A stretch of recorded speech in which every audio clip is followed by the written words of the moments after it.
முருகாச்சரணம். அந்தாதி இல்லா இறைவனுக்கு அன்று அந்தாதி கந்தர் அந்தாதி உரைத்த அருணகிரிநாதா சரணம். அந்த கந்தர் அந்தாதி பாடல்களை இதுவரை பொருள் பார்த்து கொண்டிருந்தோம். இது கடைசி பாடல், 100வது பாடல். செல்வந்திகழு என்று துவங்குகிற பாடல். இந்த கடைசி பாடலில் அருணகிரிநாதர் அற்புதமான தத்துவங்களை குறிப்பிடுகிறார். முருகன் இருப்பது இச்சாசக்தி கிரியாசக்தி. இச்சாசக்தி வள்ளி, கிரியாசக்தி தேவசேனை. கிரியாசக்தி மழை பொழிந்து பக்தி பயிரை வளர்க்கிறாளாம். இச்சாசக்தி பக்தி பயிரை காத்து வருகிறாளாம். ஜீவாத்மாவாக வந்த வள்ளி பக்தி பயிரை காத்து வருகிறாள். திணைப்புணம் காத்தவள் அவள். அந்த திணைப்புணத்தில் பயிர் செழித்து வளர வேண்டுமென்றால் மழை நன்றாக பொழிய வேண்டும். அந்த மழை பொழிவதை தேவயானை செய்கிறாளாம், கிரியாசக்தி செய்கிறாள். இச்சாசக்தி பக்தி பயிரை பாதுகாத்து வருகிறாள். இந்த பாடலில் வேலின் பெருமையை சொல்கிறார். வள்ளி தேவசேனை என்று முருகனின் அங்கங்களை புகழ்ந்தவர். அவனுடைய திருவடிகளே, அவனுடைய பாதங்களே, அவனுடைய பாத கமலங்களே, அவனுடைய திருவடிகளே நமக்கு என்றும் அடைக்கலம். அது எப்பேற்பட்ட யமபயத்திலிருந்தும் நம்மை காக்கும். நமக்கு உயர்ந்த மோட்ச வீட்டை கொடுக்கும். உயர்ந்த பாதங்கள், இணை கழல் அவனுடையது. அந்த கழல் அணிந்த இந்த இணை பாதங்கள் எப்பொழுதும் நம்மை காக்கும் என்று சொல்லி இந்த பாடலை, இந்த அந்தாதி கந்தர் அந்தாதியை முடிக்கிறார். இப்போ இந்த பாட்டுக்கு அர்த்தம் பார்ப்போம். செல்வந்திகழும் அல நெஞ்சமே அவன் தெய்வம் இன்னூர், செல்வந்திகழு நமது இன்மை தீர்க்கும் வெங்கூற்றுவர்க்கு, செல்வந்திகழு திருக்கையில் வேரினை காத்த செல்வி, செல்வந்திகழும் மணவாள நல்கும் திருவடியே.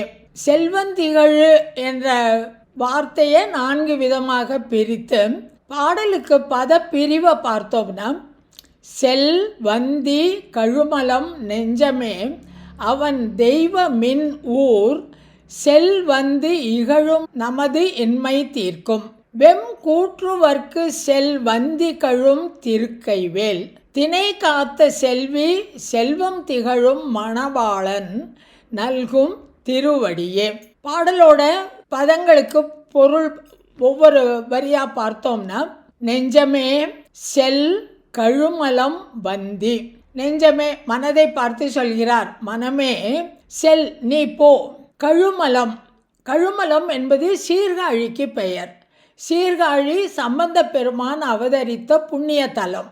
ஆகவே நீ கழுமலம் சீர்காழிக்கு சென்று அங்கே முருகப்பெருமானை வந்தி வணக்கம் செய், துதிப்பாயாக.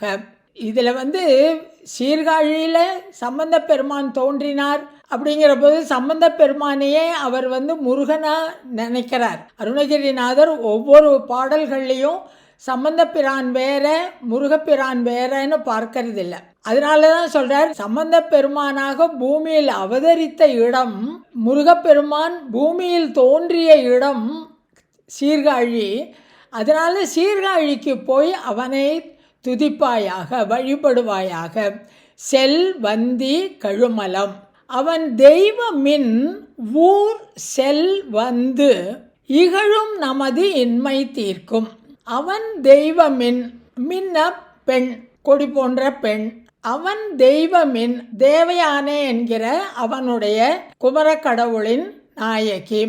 ஊர், ஊர்ந்து செல்கின்ற செல் மேகங்கள் வந்து இகழும் நமது இன்மை தீர்க்கும். நல்ல மழையை பொழிந்து அந்த மேகங்கள், இந்திரன் தான் மழைக்கு அதிபதி. அவன் தேவசேனை இந்திரன் வளர்த்த பெண். அதனால சொல்கிறார் அவர், தேவசேனை ஊர்ந்து வருகின்ற இந்த மேகங்கள் நல்ல மழையை பொழிந்து இகழும் நமது இன்மை தீர்க்கும். எல்லாரும் பழித்து பேசுகின்ற நம்முடைய வறுமையை போக்கும். இது மேலோட்டமாக பொருள் பார்த்தோம்னா, நம்முடைய வறுமை, நமக்கு வறுமை இருந்ததுன்னா மற்றவர்களெல்லாம் நம்ம இகழ்ச்சியாக தான் பேசுவார். பாவம் ஒன்றும் இல்லை, ரொம்ப ஏழை அப்படின்னு. இந்த இடத்துல இன்னும் தாத்பரியமாக பார்க்குற போதும் நமது இன்மையை தீர்க்கும், நமக்கு ஞானத்தில் இருக்கின்ற அந்த வறுமையை போக்கும். முதல் பாட்டில் சொன்னார் இல்லையா, மனதில் தீபத்தை, ஞான தீபத்தை ஏற்றி வைக்கிறேன் அப்படின்னு. அந்த ஞான தீபத்தை ஏற்றி வைக்கணும்னு சொன்னால் மனதில் அறியாமை போக வேண்டும். அந்த அறியாமை என்கிற இன்மையை போக்குகின்றது. தேவயானை பொழிகின்ற கருணை மழையானது மற்றவர்கள் பழித்து பேசுகின்ற நம்முடைய வறுமையை, நம்முடைய அறியாமையை போக்குவது. இகழும் நமது இன்மை தீர்க்கும். வெங்கூற்றுவர்க்கு செல்வந்தி திருக்கைவேல். வெங்கூற்றுவர்க்கு யமன், கொடிய கூற்றுவன்னா யமன், கொடிய யமனுடைய செல்வந்தி, செல்னாக்க செலுத்துகின்ற, வந்தி அப்படின்னா இந்த இடத்துல தண்டனை. யமன் நமக்கு கொடுக்கின்ற பெரிய தண்டனை. அந்த தண்டனையை திருக்கைவேல் கழும்.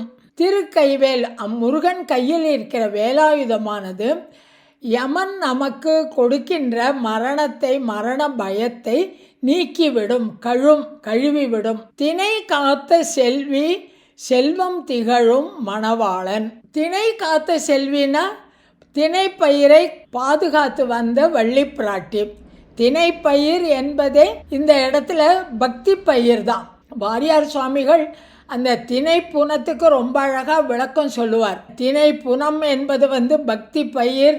அந்த குருவி ஓட்டுறதுங்கிறது இந்த பஞ்ச இந்திரியங்களின் ஆசைகள், அந்த பஞ்ச இந்திரியங்களுடைய தொந்தரவு, அதை ஓட்டுகிறாள் வள்ளி பிராட்டி அப்படின்னு சொல்லுவார். அதையே இந்த இடத்துல சொல்கிறார். திணை காத்த செல்வி செல்வம் திகழும் மணவாளன். அவளுடைய மணவாளனாக இருப்பவன், அவளுடைய கணவனாக இருப்பவன் முருகன். அந்த முருகன் நமக்கு நல்கும் திருவடியே, அவன் நமக்கு தன்னுடைய சரணங்களை கொடுத்து அருளுவான். இந்த பாடலில் சொல்கிறார், மனமே நீ கந்த கடவுளை சீர்காழியில் சென்று, சம்பந்த பெருமான் அவதரித்த சீர்காழியில் சென்று தரிசித்து வணங்குவாயாக. கருணை மழையை பொழிகின்ற தேவயானை உன்னுடைய அறியாமையை போக்கி அருளுவாள்.